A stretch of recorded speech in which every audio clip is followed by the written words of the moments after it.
We are going to talk about the education redesign. But before we do that, I want to take you back a few years to 2015, actually. 7 years ago, we were literally handed the opportunity to transform our educational programs. The Board of Trustees was sitting in a meeting room at Unity of Phoenix, and I think it was another annual meeting. I'm not quite sure. And a member of their staff walked in and handed Donna Johnson, our then CEO, a little slip of paper. She read it, she handed it to me. I was the board chair. And we had just been given the opportunity to take our mostly on-site educational programs and move them to online. That was 7 years ago. So after a bit of wailing and gnashing of teeth, we stepped right into the opportunity. And in a relatively short period of time, with the support of Reverend Paul Hasselbeck, formerly of Unity Institute, and under the wonderful leadership of Deborah Fraunfelter, we accomplished it. Now we stand at the edge of another opportunity to create a relevant, transformational, and practical education program. No matter what iteration of schools that you attended, whether it was MNRS, FLP, CEP, SEE, on-site, online, 2 years, 4 years, it was the perfect program for you. And now here we are again, faced with another opportunity. So I'm just going to invite everyone to have the open minds and hearts that I know we all have, because it's very exciting. And we get to use our principles to create programs that affect people's lives in deep and meaningful ways. So we don't do it alone, we do it collaboratively. And we have the Spirit of God, universal truth, or whatever you call the indwelling presence within us, guiding us. We get to create experiences that bring forth the divine nature in all. And hear that we get to create, not we have to create. We get to use our minds to dream up possibilities. We get to do it centered in prayer. And we are willing to move it all forward into action. And when I was in CEP, to become an LUT, when I went through FLP, we love our acronyms. One of my favorite courses was the creative process that is not currently in our lineup. And this course was based on Charles Fillmore's interpretation of how to use the 7 steps of creation to create anything in our lives. So basically the steps include, let there be light, the dawning of a new idea, so we have a new program, have faith, believing that we can bring these divine ideas into manifestation, imagination, dreaming up all of the possibilities, understanding that these are divine ideas and being willing to move them into action. Day 5, using judgment and discrimination as we make our choices, using both our thinking and feeling faculties, and all is finished in consciousness and the mind rests. So we have all of this history and these teachings that we can use. And I'm telling you all of this because sometimes change can be unsettling, but together, all of us with our big brains and our big hearts and our universal principles, we've got this. So let's talk about what we're going to do. We're going to talk a little bit about where we've been and where we are going. And I'm giving you just a brief overview because there's a lot of details that are still yet to be determined because, like I said, this is not written in concrete or stone. These are ideas. This is what we've done this far. This is where we think we're going to go. But based on the feedback from all of our membership and anyone who has ideas that they'd like to throw in, we may take a turn and it might be totally different. So I want you to hear that and just be at peace because we have to start somewhere. And this is where we're starting. And then we will go wherever we are divinely guided to go. Questions to address. Why are we redesigning? And this is UWSI, which is UWM's portion of the program. It also affects in different ways the credentialing program, which is UUMS, Field Path, all of our international programs. So we're all included in this. What is the purpose and what are our learning foundations? The why. We live in a changing world. And so we've gone through the pandemic. We've noticed that things in our ministries have changed. We're maybe not quite through it. We could be in a period of questioning.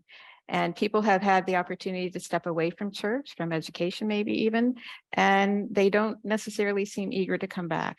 So it requires a new way of thinking. We're in a new world, and we need to rethink how we're doing not only ministry, but our programs as well. And we want to be able to meet the needs of everyone, really, not everyone, but those who are new to our programs, those who have been there a long time. So we can't just look at what we've been doing. We need to look to the future. And we need healing. So we're still in shock. Maybe the shock has caused us to lose our passion for education, for ministry, for whatever that might be. I mean, everyone is on their own journey.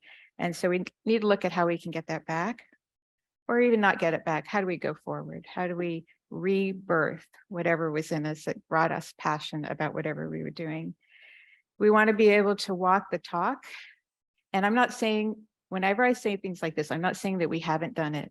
I'm just saying we need to keep it moving forward, to be spiritual guides, to not only talk about and have an intellectual academic program, but how do we demonstrate that we actually know these principles? And so our program will be changing. That much I know.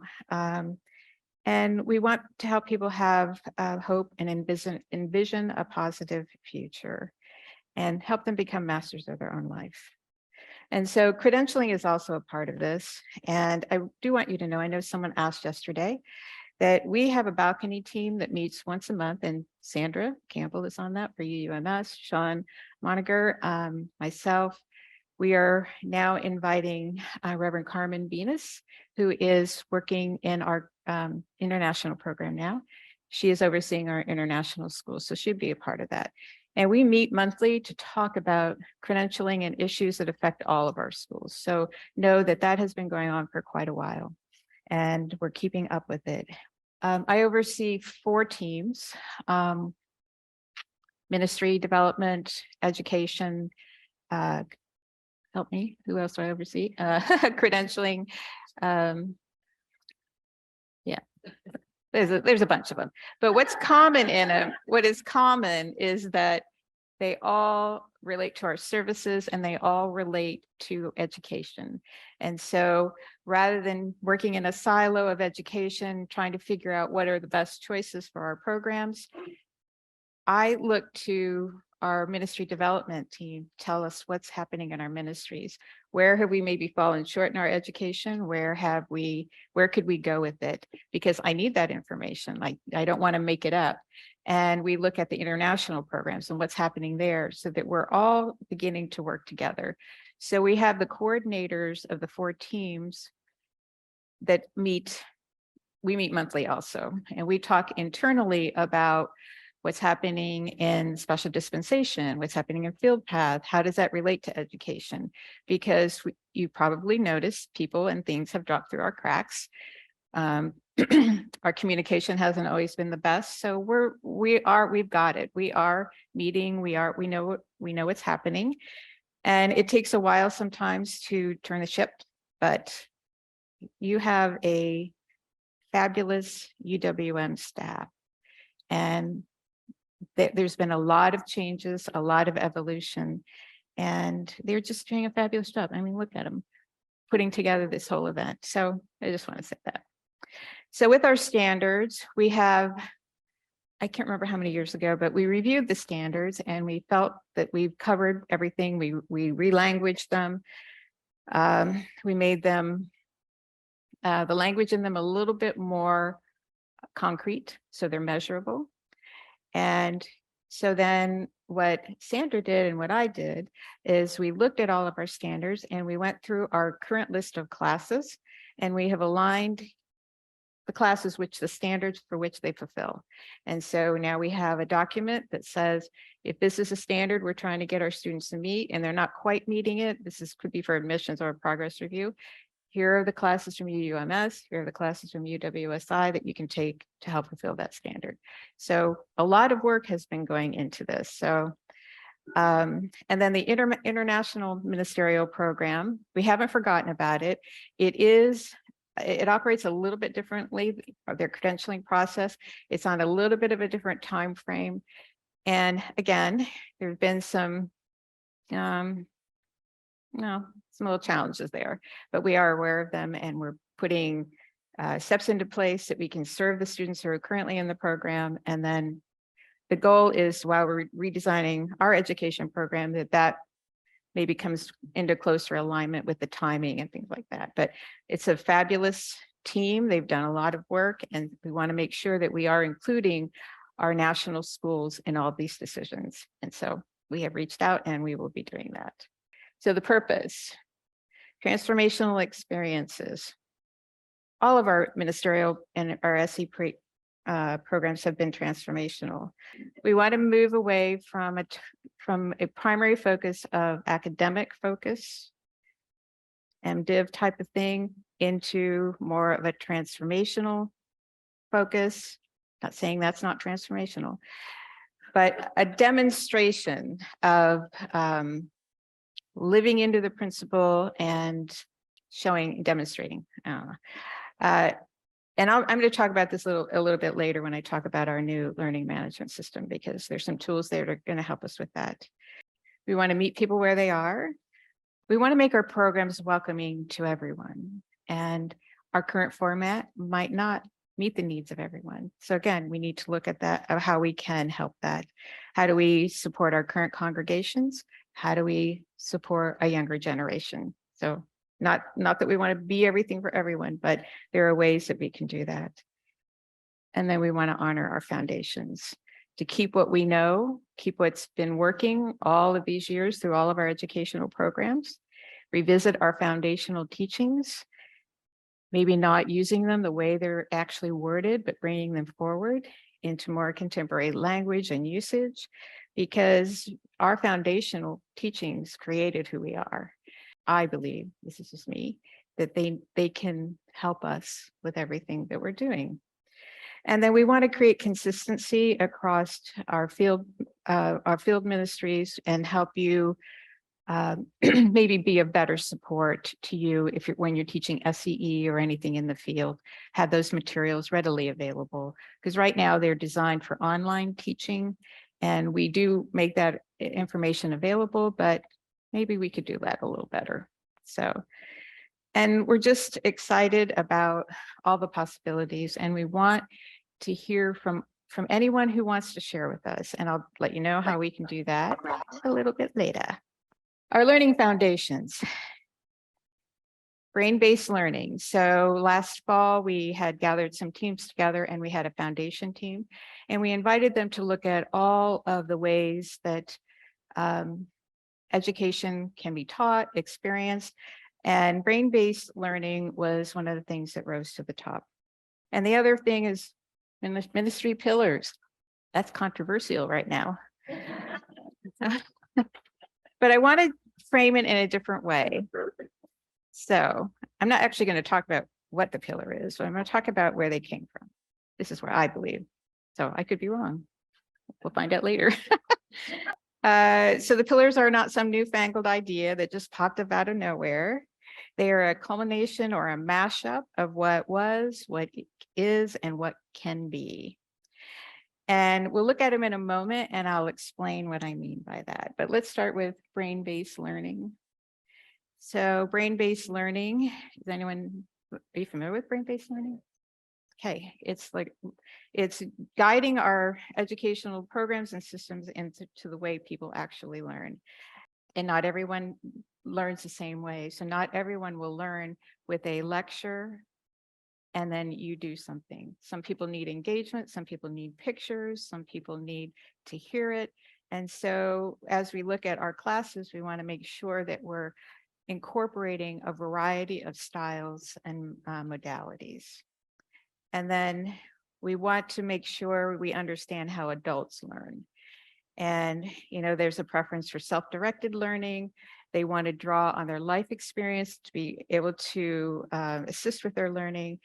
They are willing to learn and transition into new roles.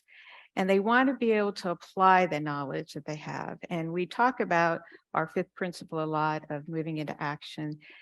But I've noticed that some of our classes they might fall a little short because there's not an active demonstration. It could be well, I'll leave it at that.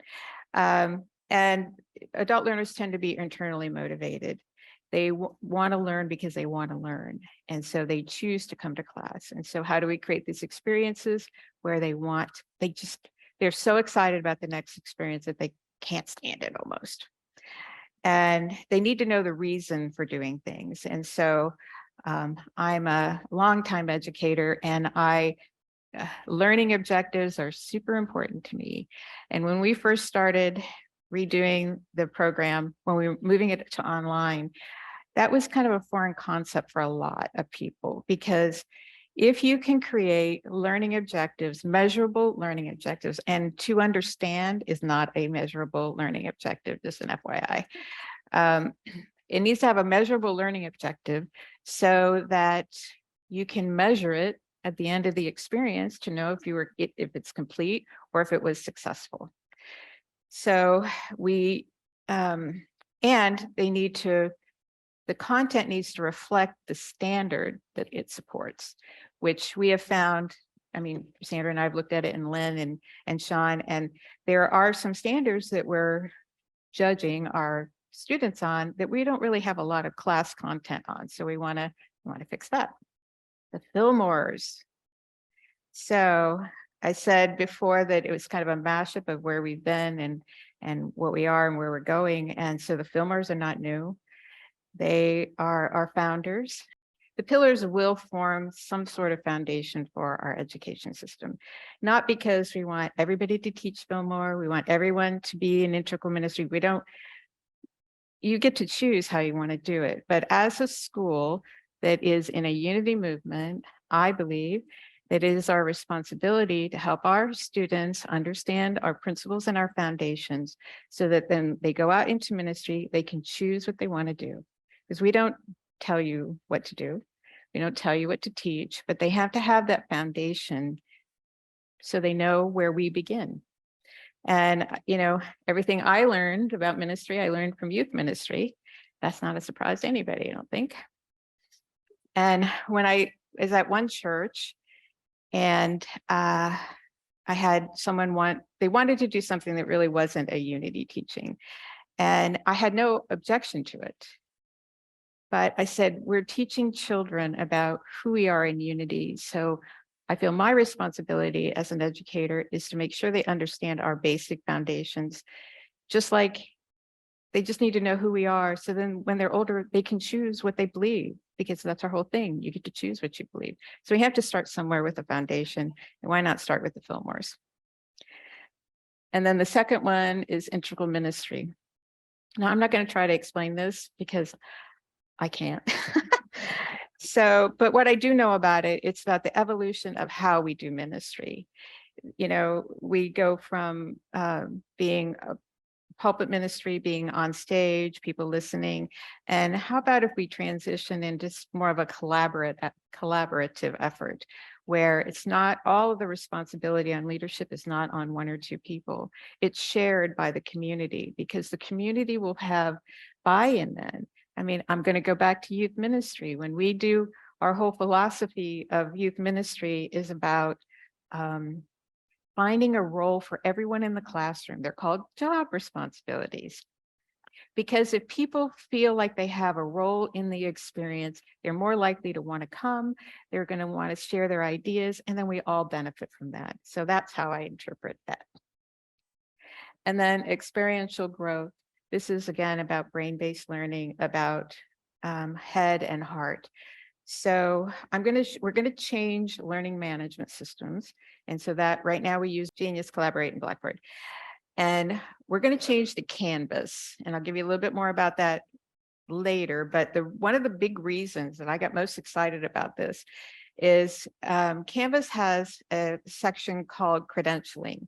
And through credentialing, we can set up certificate programs, which we already have a few, that allow us, the student can actually track their progress through the certificate. And at the end of the program, they get, right now it's called a badge, a digital badge. But if anyone looks at the data, the metadata behind the the digital badge, it will tell you everything that they've done to accomplish that badge. It's amazing. And so it won't look like it's just some little sticker. It's actually something of substance. And then another option they have is a portfolio. So when I went through my master's program, I had to, and it was in education instructional design, I had to come out of the process with a portfolio that demonstrated everything I knew and could do. And so I think that would be incredible if our students were required to have a portfolio that is the best of what they've done. It would be a talk, it would be a demonstration of a principle, but it's physical things that they have done. And then they could be all gathered into the portfolio. And then as they go through their progress reviews, the reviewers could look at the portfolio. And then when they graduate, they have this whole body of work. It's already in a container that they can share with anyone they're applying for. So I'm very excited about that. So experiential growth is the demonstration, the doing, that it's not enough that I can write a paper or talk about it. I have to demonstrate how I've done it. Okay, and then the next one is inclusivity, diversity, equity, and accessibility. And that's something that we need to do more and better of this. And so as we look at our programs, how is all of this incorporated into it? And I think Indira was working on this with one of our students who has some visual impairment. And so working with this student, we were able to come up with some strategies so how we could support her with our online learning. And Indira spent a lot of time on that, and she created a document that we sent out to all of our teachers, our faculty, so that they could also have that opportunity. And so we're just looking for, all of those pieces and how we can make our programs accessible by whoever wants to come in and participate. And then the last one is evolutionary thinking. Who's the biggest evolutionary thinker in our movement? Charles and Myrtle Fillmore. And so not new, we're just bringing it forward and bringing it into this time period, because that's what it's all about. We don't want to just sit and do what we've done over and over again. We want to move with the times. We want to be cutting edge. We say cutting edge a lot, but we don't really define it. And just go into the unknown. And we want everyone to come with us in this educational redesign. And we have the opportunity to create anything we want to create. And I mean that literally, anything. We can do it, and we have to do it together. I bet there are some concerns. And the first one might be, how will this affect our current, and I'm just talking about the RS program right now. How will it affect it? Well, I'm not going to say it's not going to affect SEE. It's going to affect everyone, but our commitment is to have it be the least impactful or disruptive as possible. So as we're going through the changes, we will work with whoever we need to work with one-on-one so that they're not delayed. We have some backups in place. So we will address it. And I don't have the answer to all these questions. I'm just posing them because I know people are going to be concerned. What happens to SEE? I don't know. It's not going away. It might be called something different, might have different classes, but SEE is a program that is not just us in the office at UWM. SEE is the field classes, it's UUMS, it's international. So this will need to be a discussion with all those parties involved so that we can see it from many different perspectives. There's one thing I like to do. I'm a thinker, so I like to think about what is the challenge or the goal. And if we make this choice, what effect will that have on everyone? And so we're going to do that. We're going to look at if we do this, what might happen. And so that helps inform us of how we can create something that will work for the majority. Will we still have LUTs? Yes. We will still have LUTs. We will have the LUTs we currently have. We will have new LUTs. Will they be called LUT? I don't know. again, that's for the group to decide or for us to get feedback on. We're talking about having a specialist or certificate program. Could it move into there? Do we need to maybe create another entity from the internal specialist administrator program? Possibly. So what we'd really love is to have people who are passionate about SEE and the LUT program to be on the team, because if we could get the people who are our LUT regional people who just have a passion for that, we would love to have you on the team. I'll tell you how to join that in a minute. Okay, so hear me, we will still have them. I am an LUT, so it's very important. I like all those letters.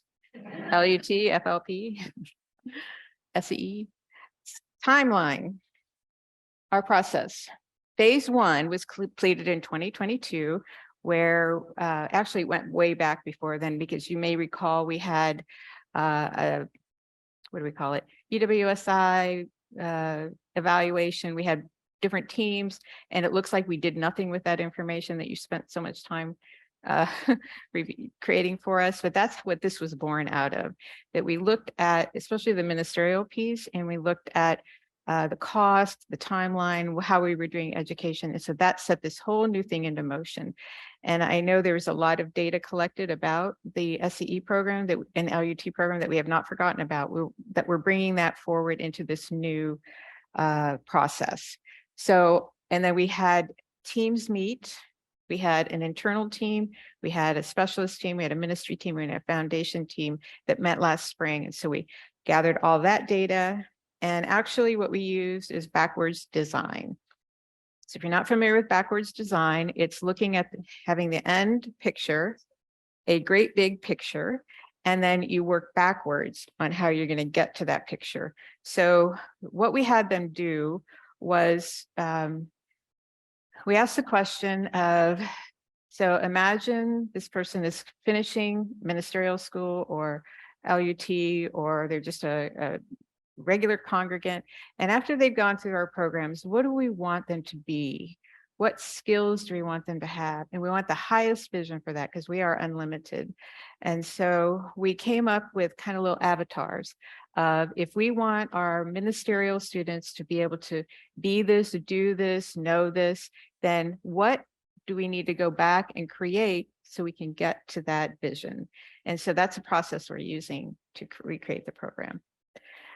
So we gathered all that information. We had a connection space call, outlined it. We met with our faculty. I think we met with someone else. We might have met with our LUTs. I can't remember. So we shared it all. And then phase 2 is started in October, and it will be complete in next week, maybe. We decided that we needed a new learning management system. So those of you who have had fun with Blackboard and Collaborate, you're not going to get to do that a whole lot longer. I know, a collective sigh. And Genius, which I know Rachel loves. We talked to them and we say, we were looking for a new learning management system, and we just had to be honest and said, it's just hell. And so we understand the problems you have. We've had lots of problems also. And so our contract is coming to an end.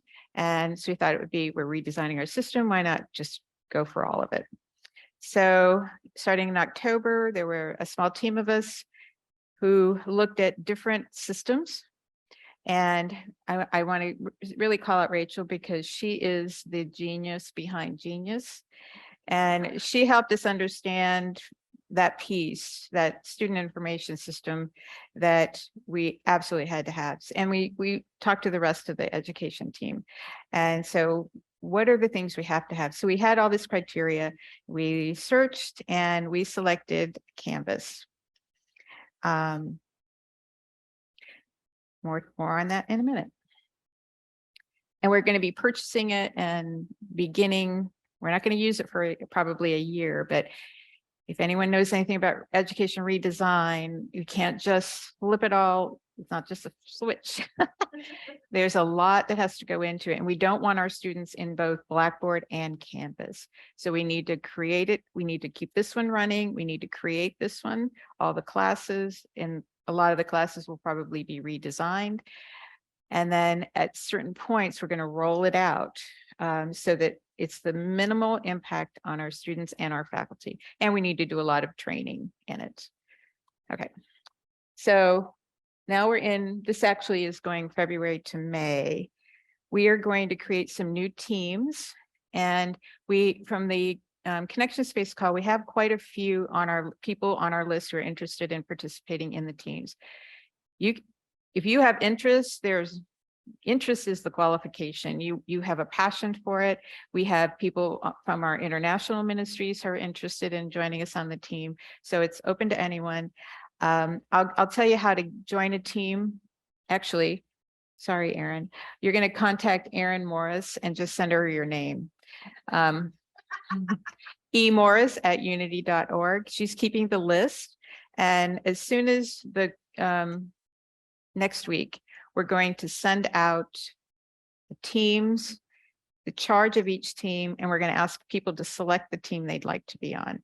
And we're going to meet in February, March, maybe the 1st of April. So it's going to be time limit.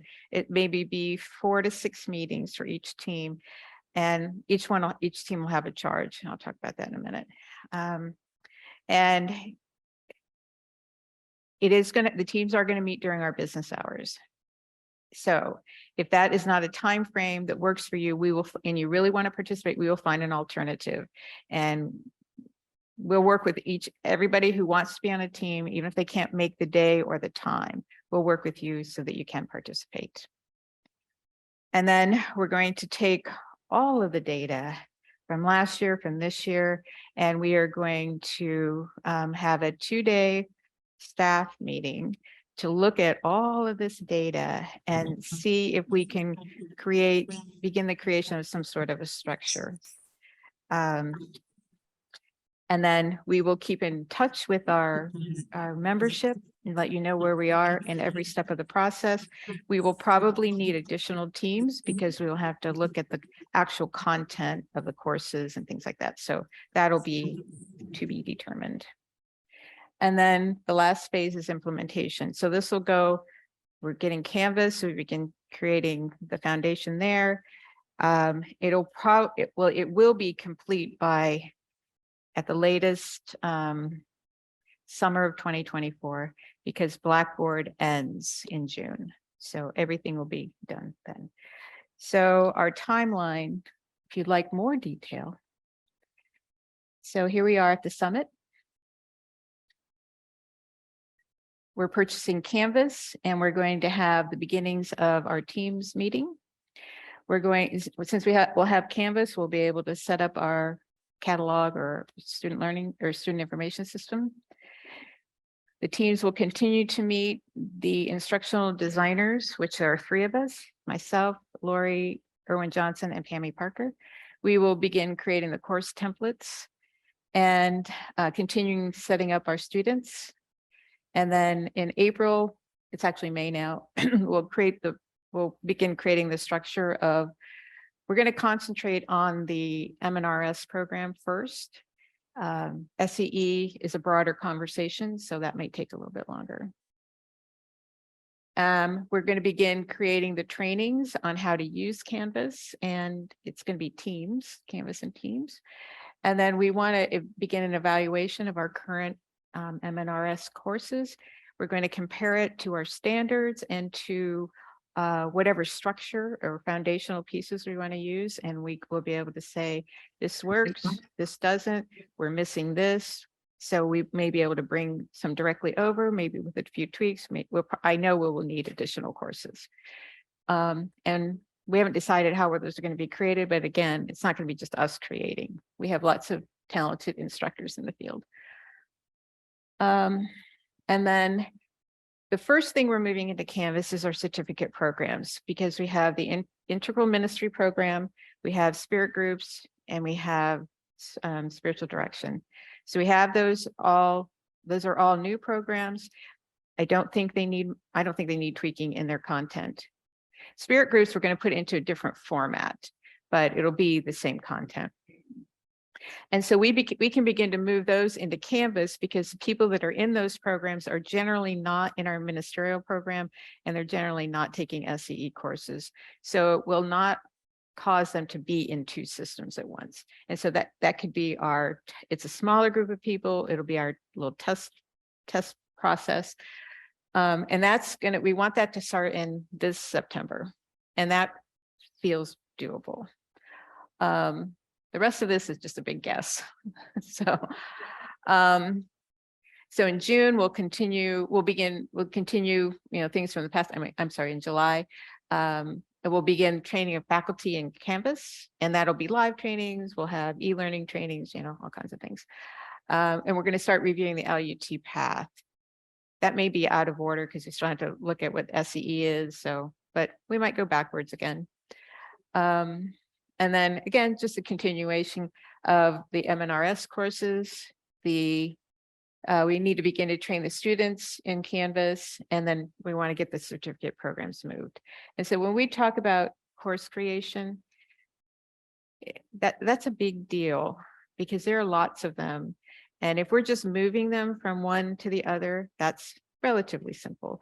But if we're recreating, it's not hard, but it's time consuming. And right now we have 3 people that can do that, and I'm one of them. So anyway, so we'll launch a certificate program in Canvas, and then we're going to start diving more deeply into the SCE program. We'll have been looking at it all along, but we'll probably have different teams looking at that.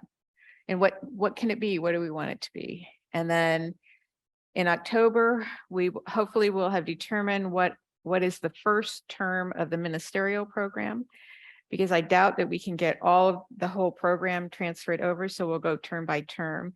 So the goal is to know what classes will be in the winter term, to begin to get those ready to transfer into Canvas in January of 2024. And so we'll just continue that process. And then in January, winter term, we'll already have our certificate programs in Canvas. We will have the MNRS launched. And then we're just going to continue on looking at the LUT process and begin launching different pieces throughout the year. And then in July, we're going to live happily ever after, because we'll be done. I'm looking forward to that. Okay, so that's the process. And it is all tentative, because we know as we go along, things will come up, are unexpected. We're also doing all of this new recreation while we're running our current program and updating those courses every month with our wonderful education staff.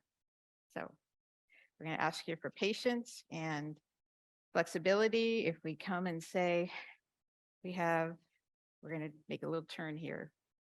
So we'll do the best we can. Where are my teams? Doing it together. So we have the internal team. None of these are new. So the internal team focuses on the people new to Unity or new people in your ministries where they're not in credentialing program. And so how can we support them? How can we get more people to come into our classes? And so these will be more about the uniqueness of Unity teachings. So it'll be just kind of light classes. And then the credentialing program for SE will probably fall here. We may need a fifth little bubble here, but so we'll determine that as we go. The specialist/certificate program, again, not new, and it's about helping people gain a certificate in something narrowly focused. So it could be a certificate in media arts, it could be one in youth and family, it could be one in technology. And the idea is to help people have an income, create a business, to support our ministry. So the minister doesn't have to do everything. They could hire, we could have a regional tech person that helps multiple churches. So there's many ways that we can do the certificate program, but this is appealing to lots of people because it's a shorter time frame. It gives them a certificate. There's content behind their certificate, so it has meaning. We have a very long list of the certificate programs we would like to create. Music is on there. And so we're going to have the certificate groups come together and talk about not just what the certificates could be, but how do we create a program that gives us a process for creating that. And then we have the ministerial program, and then the learning management system. That's an internal staff team. Okay, here's my funny little drawings. So to give you more information on the teams we're going to be creating. So you can see the word experiential there because that's one of our pillars. And so we want everything to be experiential. Broken it down into 3 teams. And so we'll have those who would like to work on our experiences team. And these are for those new to Unity, short, engaging, fun, no Unity terminology used in them. And it's maybe about self-improvement. And so I'll tell you a little story. So when I first came into Unity, I came in through Tai Chi. I had no idea what Unity was. It looks really scary. I didn't want to go into that fellowship. They had all these signs that said, be quiet, we're praying. And I'm afraid I'm going to do something wrong. So I avoided that section. And I just went to Tai Chi. And then, eventually, I hear the little pull. So I go to a service, and I am very introverted, and I do not like to be in front. My very first Sunday, the girlfriend that took me, we're sitting there, and she's looking at me and she's giggling because I have no idea what's coming. And it's birthday Sunday, and it's my birthday. And we get invited to come up front, and I don't like that at all. So, but I stayed, and we started, it's Richard Billings, so he's amazing. And he did the most fun things. He would do plays, and he would do dinners, and we'd dress up in costumes. And he brought this one person, and we were going to make masks. Now, I barely know anything about Unity, but I want to make a mask. And so I go to the mask making workshop, and I'm new, and they cover your whole face with a mask. You can't see. Then you have to have someone lead you around the grounds, and it's about faith and trust. And I am not trusting, and I'm not sure I like it, but it sounded like fun. And I find out later that for some reason my children who were walking past the church at that time, and they saw me with this mask on being led around. And so they thought that was the weirdest thing that they'd ever seen. But I was intrigued now because we do these fun things. So this whole experience piece, or what will bring people into your ministries that feel safe, that they're not going to be asked to be a leader or a volunteer. They just go and have some fun and maybe learn something about themselves. So if you're interested in that, that will be one team. And then we're going to do something called Unity Light, because we have people who may want to know a little bit more about Unity now, but they're not. This is me. I'm just doing what I want. So I did not want to be a teacher, minister, anything. I just wanted to be left alone to do my thing. So there are probably other people like that who don't want to take it for credit. They just want to maybe be a member. They want to know a little bit about prayer. So we want to develop some Unity Light classes. If you're interested in that, that's an option. And then credentialing. This is the bigger team and the longer process of what do we do with our SEE program, our LUTs. And also in this piece will be what are the prerequisites to go into ministry? What are the different prerequisites that we'll need to go into become a specialist, because we do want to have Unity foundations in all those courses. So to be determined. So if you're interested in that, that's something you can participate in. And then the specialist certificate program, again, experiential. And this will be starting out one team, but we could break it down to more if we needed it. But it's what are those basic, what are the foundational courses do they need? What courses need to be taken to complete whatever certificate it is? And we're not interested in creating all those ourselves. Just like with the Simmons program, we brought it in and we're facilitating that. So we don't have to be the experts in all of it.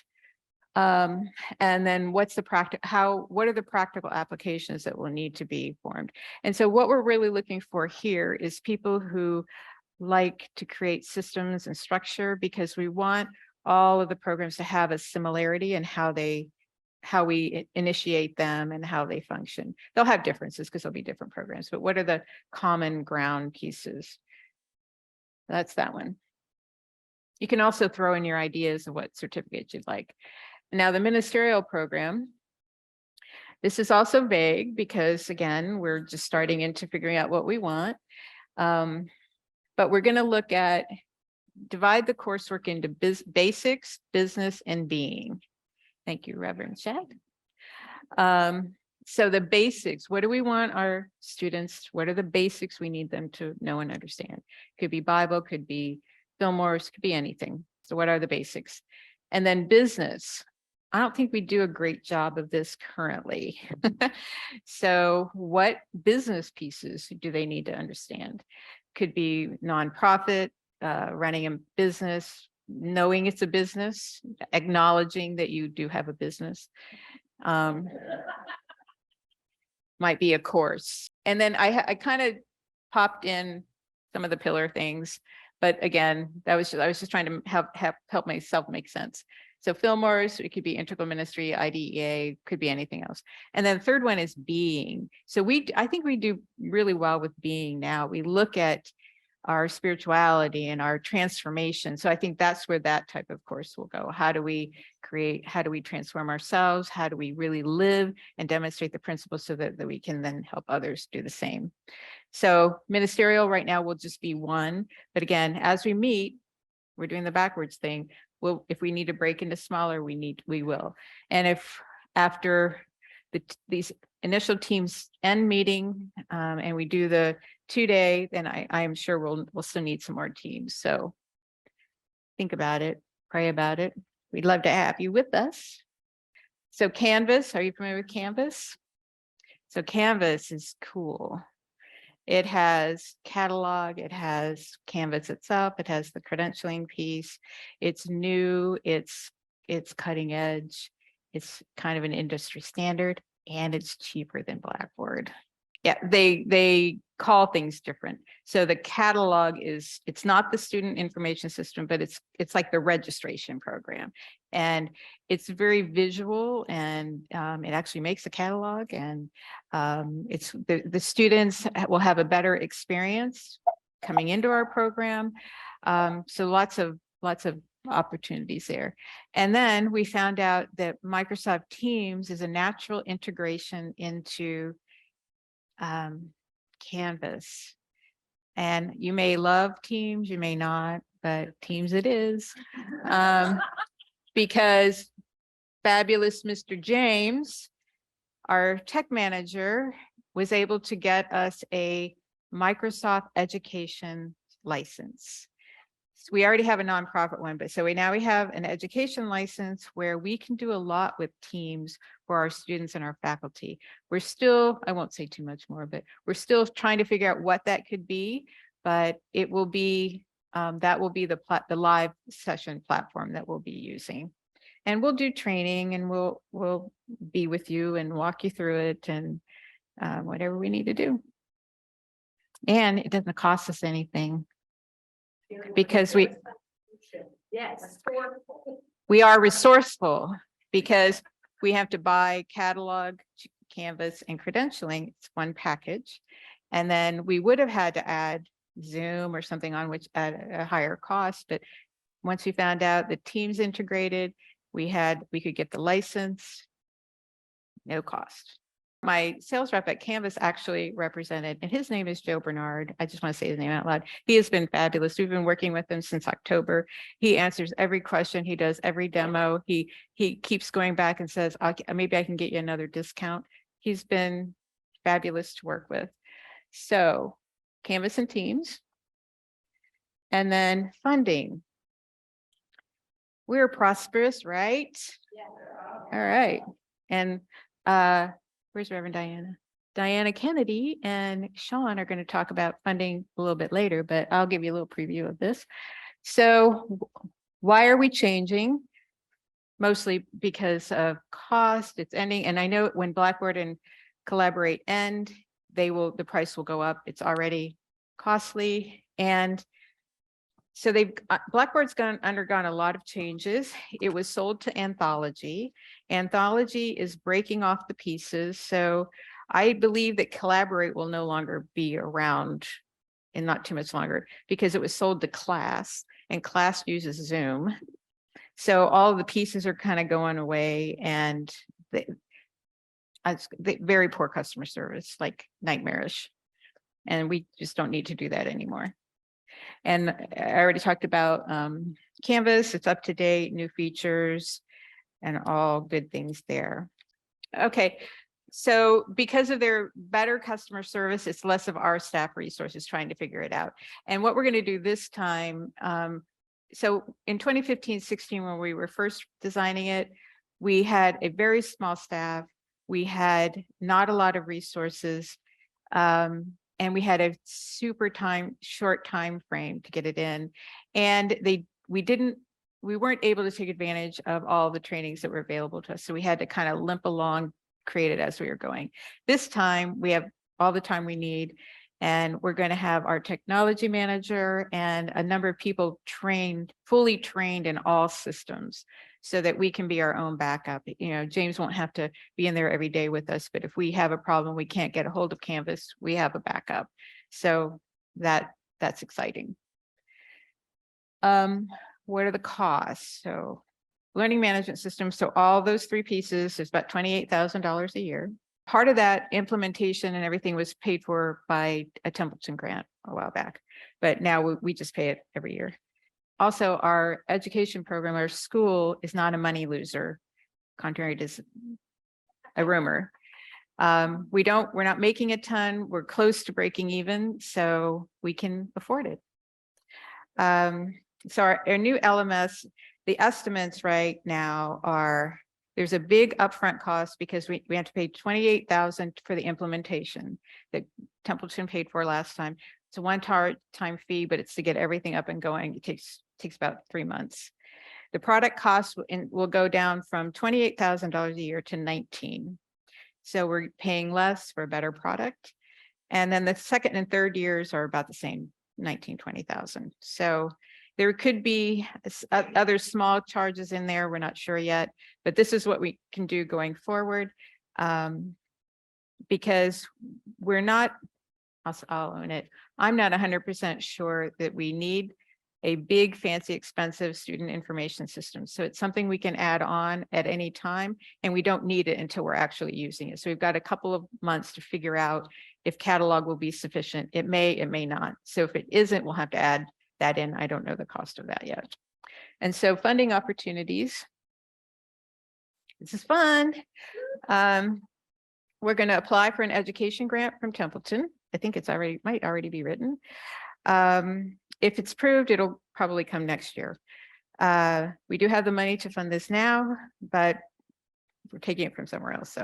So we will create a funding avenue if you would like to contribute or financially support our education program. And I have had conversations with CSL and a very brief conversation with Sandra about sharing Canvas with other like-minded schools. It is a possibility. It will bring costs down. We'll be able to share some of the costs. There's a lot of other things that go into it. And even if other schools are not ready to join us now, they can join us at any point. And they will just redo the contract for us and go forward. So that's it. Questions? Question number 1.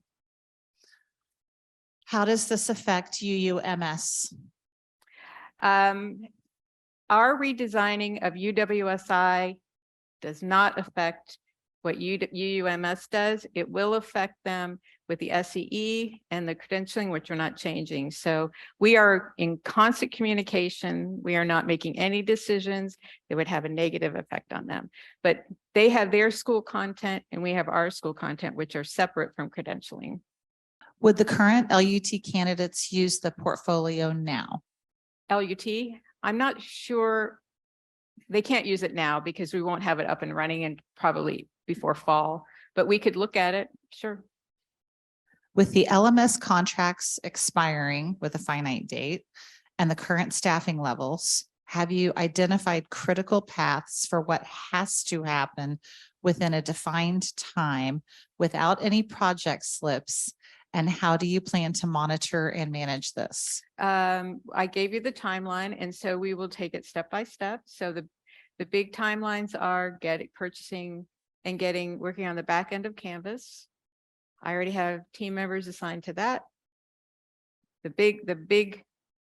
biggest push is moving the certificate programs into Canvas, which is a smaller number of people in classes. That seems doable. And then the rest of it, we're just going to, I am not we have to have it done just because we said we're going to do it this day. We're going to be reasonable because it's a year-long process, and I'm very good at managing things. Yes, you are. I have a few skills. Are there any plans to adopt a racial equity certificate program? I would love that. And Sandra, do you have one in the works? Something like that? We don't have a racial equity diversity program per se. Okay. It's who we are. So we're very diverse, and the training that we have, like urban strategies, is one of our courses. History of African American Church, the womanist theology, the Divine Mother are being added. So we offer courses that relate to equity, racial equity. And so if you have other certificates or plans that you think would be important for us, please, I'm just going to have Erin, I apologize already. Just send them to Erin because she's kind of the gatherer of the information, and we will look at all of that. E. Morse at unity.net. I'm just kidding, .org. Yeah, we mean it. We only have so many ideas. And so we are one body. So what are your ideas? And we will, and I'm not saying for the certificate programs, that's just UWSI. That is international. That could be UUMS. Is who has the skill set, who has the bandwidth. So it's collaborative. What's next? Why is there no unity terminology at the entry level? There are good books that help people learn something about unity language that I think would be fun and engaging for people. If they could do that, that's fine. But what we did is we have a number of staff members who are not steeped in unity. And by us using all the acronyms and all the unity language, they were not interested in our classes because they did not know what they meant. So that's an awareness that and when I explained what it was, what's 12 powers? Why would I want to take that? When we explained what it is, they were interested. So just having those very beginning entry-level classes be just about fun and engagement, because Unity Light is where we could begin to use the unity terminology. More approachable to a wider audience. And if we determine that this is not the best strategy, we'll do something different. But this is where we need a place to start. So this is based on all the information we've gathered so far. This is where we're starting, and we can go forward. Can churches share the cost of Canvas and use it for our own curriculum? No. Canvas is not I'm going to say no right now. Organizations can share it, but for us to share it with ministries, that would have to be something way down the road, because first we have to get it launched, and that would take a lot of training and staff time. So we'll come back to that. And then the last questions, I'm going to combine them together. Who are the outside funding sources? Are there social or political groups that are providing money? Who are our outside funding sources? we don't have an outside funding source. Templeton is the only grant we're looking at right now. Yeah. It's your opportunity. Oh, Diana and has something very fun planned for you all. So what else? Any more questions? So the SEE classes, I understand that will impact the field and how we offer those classes in the field. I mean, we're all going to be changing together. Yeah. The experiences and the Unity Light, are those going to be just offered through UWSI, or there also be curriculum that will be available to the field to be able to offer those as The well? idea was that the experiences in Unity Light would be offered in the field, not through UWSI. But we Okay. want to help either with the ideas or help create some of the curriculum you could use, or just give you outlines of here are some things that we've done some research and people are really interested in. So it's more for the churches to do and decide what they want. Will there be any connection between these offerings and the Spirit Groups program? Possibly, yeah. And we also talked about what if someone took a Unity Light and now they want to go into credentialing. So all of that, get something that's for credit, because Unity Light would not be for credit. So that all has to be discussed and worked out, because might look simple, but it's not, because there's lots of questions to ask and to make sure that we're looking at all the ramifications of every decision we're making. Jackie. Great work. So for clarity, kind of based on what Jean Marie's just said, so the credentialing columns is based on SEE. So SEE is not in that column. It's in.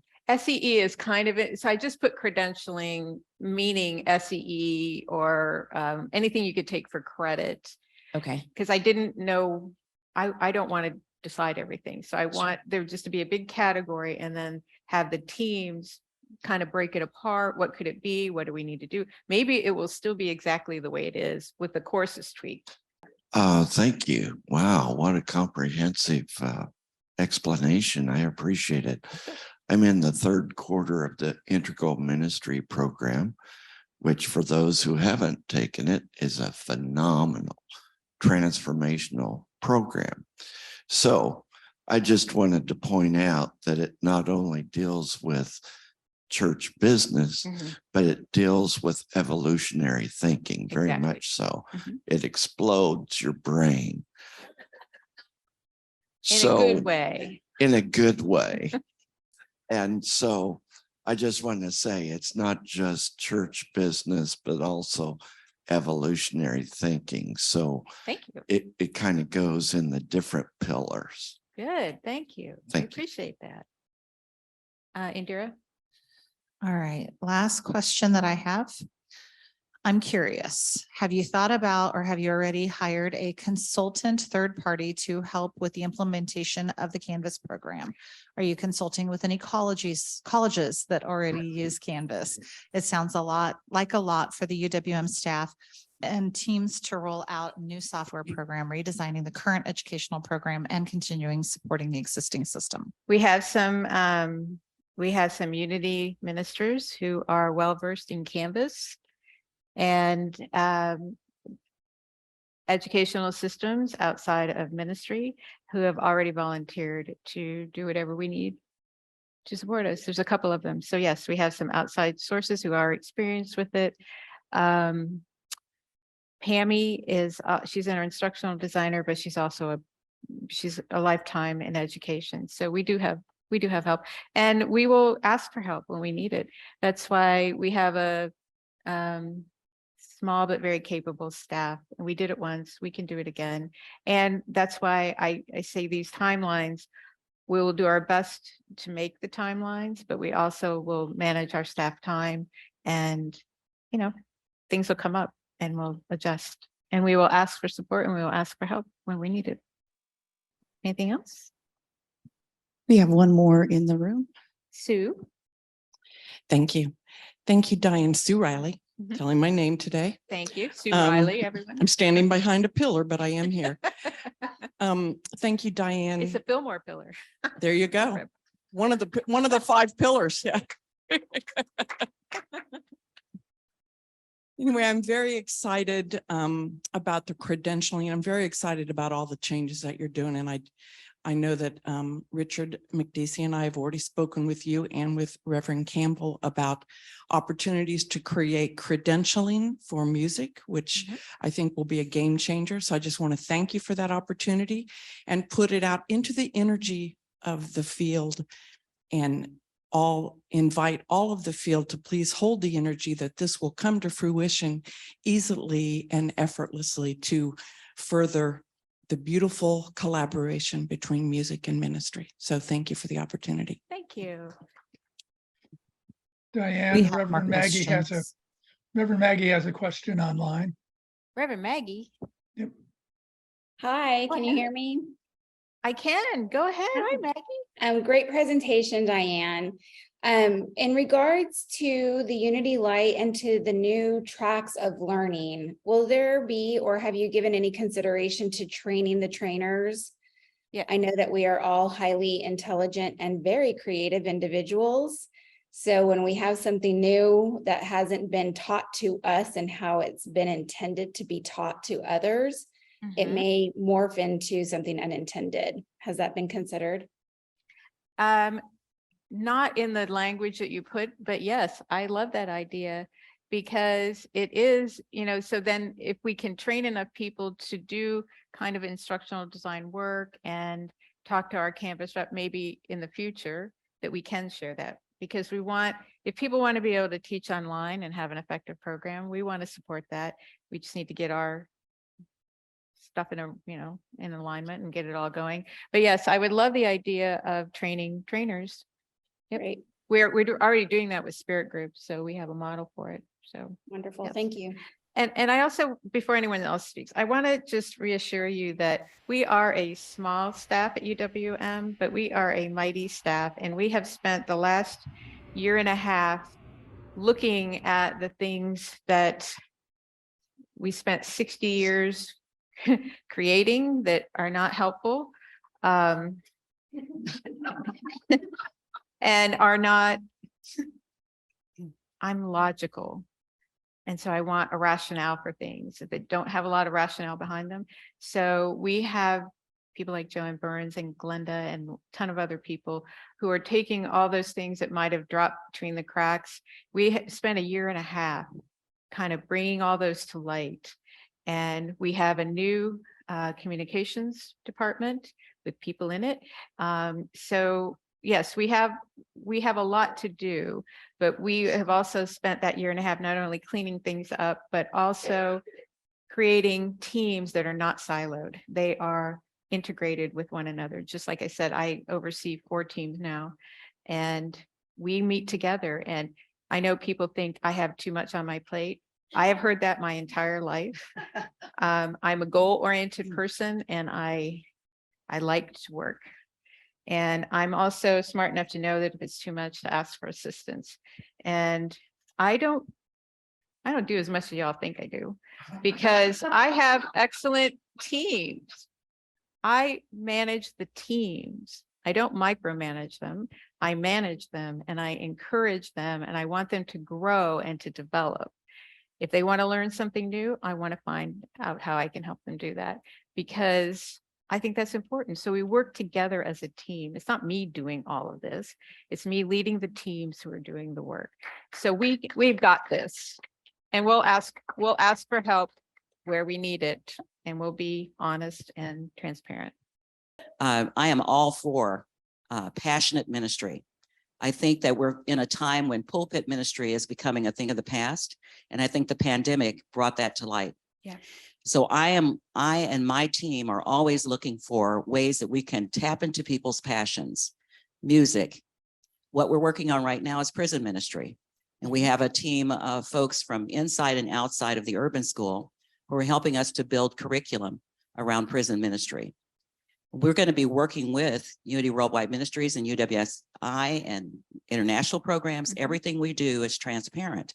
So we'll also be, sharing what we do and what we're able to do, including the first certification we've offered is the Advanced Metaphysics certification. And we have a consistent group of students who take that as an elective.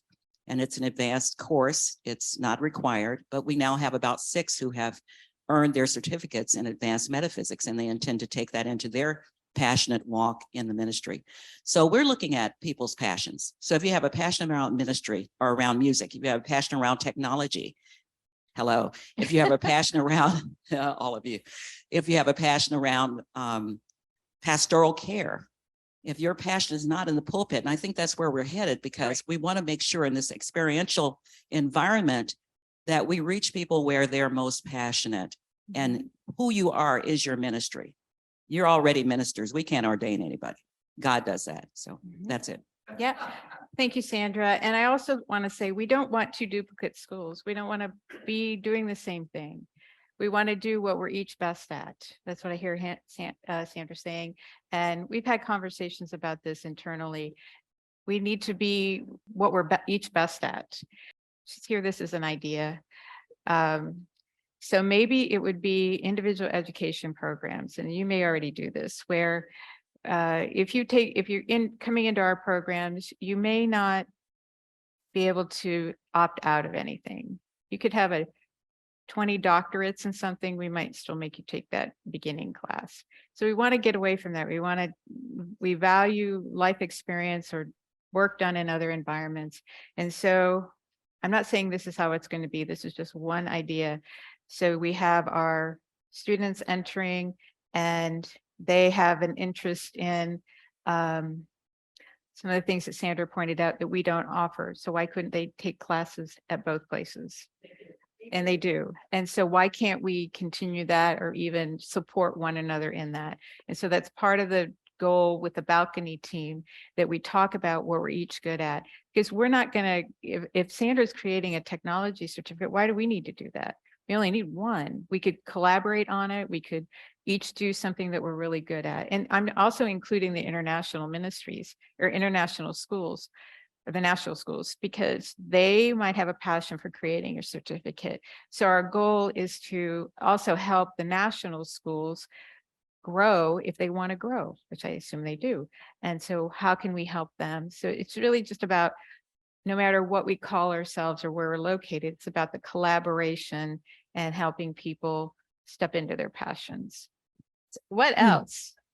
Diane Scribner, I love the way this is aligning with what we were presented with yesterday in terms of better together, that each and every one of us have something to bring to the table, and to see each of those organizations collaborating and loving each other through the process is really powerful.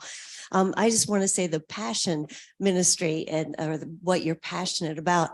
Yesterday, I heard healing come up, and that couldn't be much any more foundational to unity. And so I'm really encouraged that our education program, as it goes forward, will really emphasize and come back around to healing, instantaneous healing, healing through prayer, healing through presence. It's really, that's just so exciting to me. And if you notice the name of our convention, it's called Back to the Future.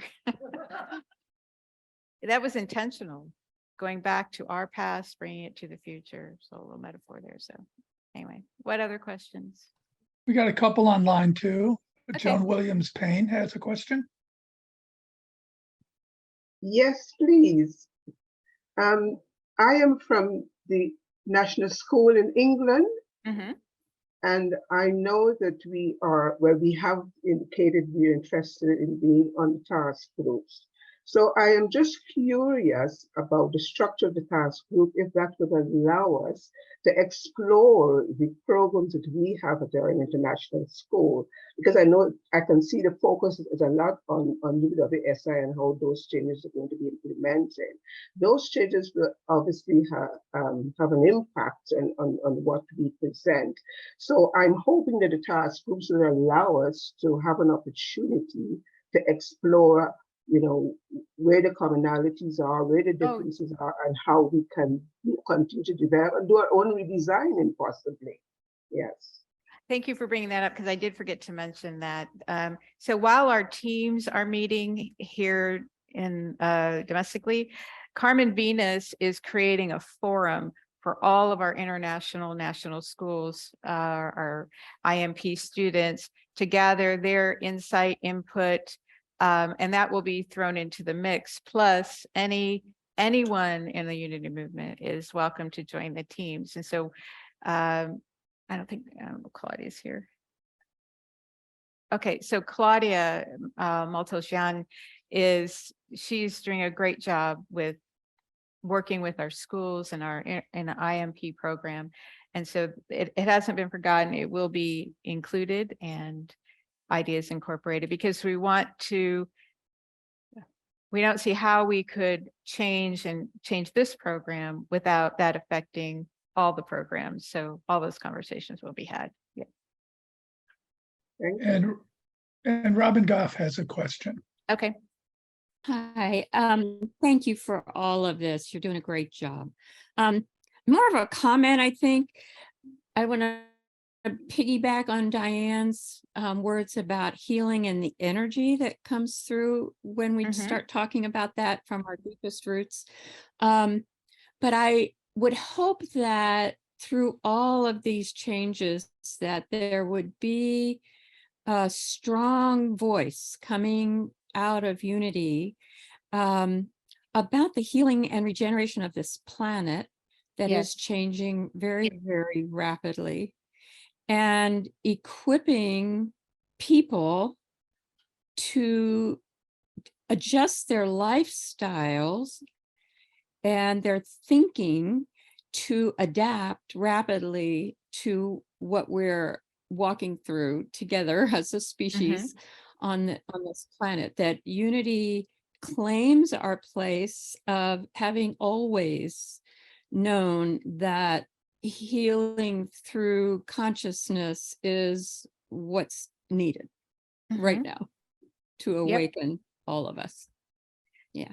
Thank you. And we will be starting some of those experiences at our convention this year, and it will weave itself through our entire program.